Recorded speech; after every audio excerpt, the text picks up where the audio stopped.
তমেব মাতা চ পিতা তমেব তমেব বন্ধুশ্চ সখা তমেব তমেব বিদ্যাদ্রবিণাং তমেব তমেব সর্বং মম দেব দেব।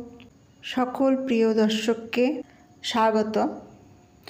আজকে আমরা শুনব মনোসংযমের প্রথম সোপান।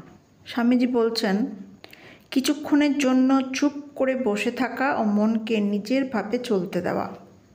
মন সদা চঞ্চল, সে সর্বদা বানরের মতো লাফাচ্ছে। মন বানর যত ইচ্ছা লম্পচম্প করুক, ক্ষতি নেই। ধীরভাবে অপেক্ষা করো ও মনের গতি লক্ষ্য করে যাও। লোকে বলে জ্ঞানই শক্তি, ইয়া খুব সত্যি কথা। যতক্ষণ না জানতে পারবে মন কি করছে, ততক্ষণ তাকে সংযত করতে পারবে না। তাকে যথাযথ পরিমাণ বিচরণ করতে দাও। অনেক বিভৎস চিন্তা হয়তো মনে উঠবে। তোমার মনে এত অসৎ চিন্তা আসতে পারে ভেবে তুমি আশ্চর্য হয়ে যাবে। কিন্তু দেখবে মনের এই সকল খেয়াল প্রতিদিনই কিছু কিছু করে কমে আসছে। প্রতিদিনই মন ক্রমশ স্থির হয়ে আসছে। প্রথম কয়েক মাস দেখবে তোমার মনে অসংখ্য চিন্তা আসছে, তারপরে দেখবে চিন্তায় কিছুটা কমেছে, আরও কয়েক মাস পরে আরও কমে গেছে। অবশেষে মন সম্পূর্ণরূপে বশীভূত হবে। কিন্তু প্রতিদিনই আমাদের ধৈর্যের সঙ্গে অভ্যাস করতে হবে। যতক্ষণ ইঞ্জিনের ভিতর বাষ্প থাকবে ততক্ষণ ওটা চলবেই চলবে। যতদিন বিষয় আমাদের সামনে থাকবে ততদিন আমাদের বিষয় অনুভব করতেই হবে। সুতরাং মানুষ যে ইঞ্জিনের মতো যন্ত্রমাত্র নয়, তা প্রমাণ করবার জন্য দেখাতে হবে যে সে কিছুরই অধীন নয়। এইভাবে মনকে সংযত করা এবং তাকে বিভিন্ন ইন্দ্রিয় কেন্দ্রের সহিত যুক্ত হতে না দেওয়াই প্রত্যাহার। এটা অভ্যাস করার উপায় কি? খুব কঠিন কাজ, একদিনে হবার নয়। ধৈর্যের সঙ্গে ক্রমাগত বহু বছর অভ্যাস করলে কৃতকার্য হওয়া যায়।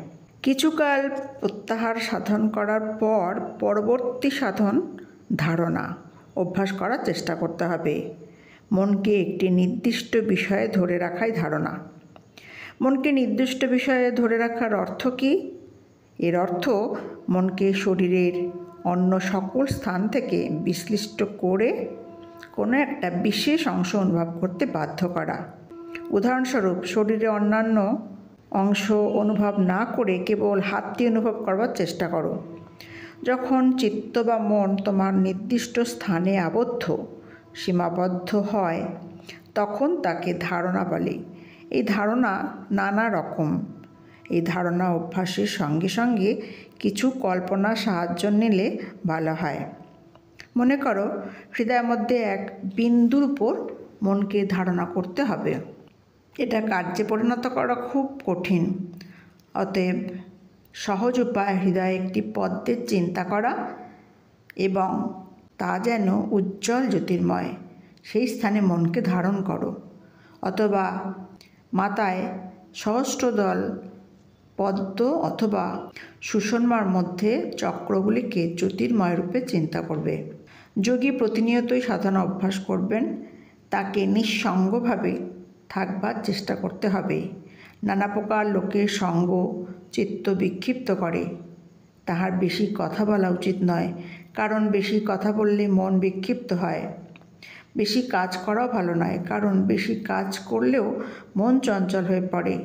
সমস্ত দিন কঠোর পরিশ্রমের পর মনোসংযম করা যায় না। যিনি এই সকল নিয়ম পালন করেন তিনিই যোগী হতে পারেন। যোগের এমনই শক্তি যে খুব অল্প পরিমাণ সাধন করলেও মহৎ ফল লাভ হয়। এতে কারও অনিষ্ট হবে না, বরং সকলেরই উপকার হবে। প্রথমত স্নায়বিক উত্তেজনা শান্ত হবে, মনে স্থিরতা আসবে এবং সকল বিষয় আরও স্পষ্টভাবে দেখবার ও বুঝবার সামর্থ্য হবে। মেজাজ আরও ভালো হবে, স্বাস্থ্য ক্রমশ ভালো হবে। যোগ অভ্যাসকালে যে সকল চিহ্ন প্রকাশ পায়, শরীরের সুস্থতা সেই প্রথম চিহ্নগুলির অন্যতম। স্বরও সুন্দর মধুর হবে, স্বরের দোষ চলে যাবে। প্রথমে যে সকল চিহ্ন প্রকাশ পাবে তা তাদের অন্যতম। যারা কঠোর সাধনা করেন তাদের আরও অন্যান্য লক্ষণ প্রকাশ পায়।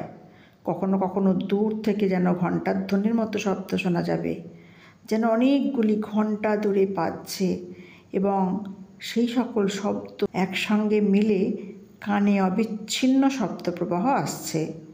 কখনো কখনো নানা বস্তু দেখা যায়, ক্ষুদ্র ক্ষুদ্র আলোককণা যেন শূন্যে ভাসছে, ক্রমশ একটু করিয়া বড় হচ্ছে। যখন এই সকল ব্যাপার ঘটতে থাকবে তখন যেন তুমি খুব দ্রুত উন্নতির পথে চলেছ।